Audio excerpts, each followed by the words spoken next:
നിയമസഭാ തെരഞ്ഞെടുപ്പിൽ നിയമം പിടിക്കാൻ ശശി തരൂരിനെ ഇറക്കണമെന്ന ആവശ്യം ശക്തമാണ്. മോദിയെ പ്രശംസിച്ച തരൂരിലൂടെ ബിജെപിയുടെ സാധ്യത തടയണമെന്നാണ് അഭിപ്രായം.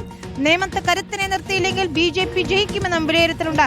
ആർ റോഷിപാലാണ് ചേരുന്നത്. റോഷിപാൽ 100 സീറ്റ് എന്ന ലക്ഷ്യവുമായി കോൺഗ്രസ് ഇറങ്ങുമ്പോൾ 110 സീറ്റുമായി ഇതാ LDF അവരുടെ മുന്നൊരുക്കങ്ങൾ തുടങ്ങാൻ പോകുന്നു. ലക്ഷ്യം കാണുക എന്നത് ഏറ്റവും പ്രധാനമാണ്. ഏത് രീതിയിലാണ് UDF ഇപ്പോൾ ചർച്ചകൾ മുന്നോട്ട് പോകുന്നത്?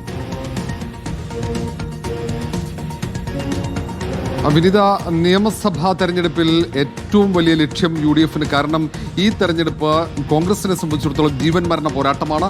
അതുകൊണ്ട് തന്നെയാണ് നേരത്തെ തന്നെ പ്രചാരണത്തിന് തയ്യാറെടുക്കുന്നത്. സ്ഥാനാർത്ഥികളെ ആദ്യം കളത്തിലിറക്കുക UDF ആണെന്ന് നേതാക്കൾ പറയുന്നുണ്ട്. അതുകൊണ്ടാണ് സീറ്റ് വിഭജനം അടക്കം നേരത്തെ പൂർത്തിയാക്കി നേരത്തെ സ്ഥാനാർത്ഥികളെ രംഗത്തിറക്കാനുള്ള തീരുമാനമെടുത്തത്. ചർച്ചകൾ ഏറെ വൈകാതെ തുടങ്ങും. 13-ന് മധുസൂദൻ മിസ്ത്രിയുടെ നേതൃത്വത്തിലുള്ള സ്ക്രീനിംഗ് കമ്മിറ്റി എത്തും. തൊട്ടു പിന്നാലെ തന്നെ സ്ഥാനാർത്ഥി നിർണയത്തിലേക്ക് കടക്കും. ഇതിൽ ഏറ്റവും പ്രധാനമായ നീക്കം പ്രധാനപ്പെട്ട മണ്ഡലങ്ങളിൽ മികച്ച സ്ഥാനാർത്ഥികളെ കളത്തിലിറക്കുക എന്ന് തന്നെയാണ്.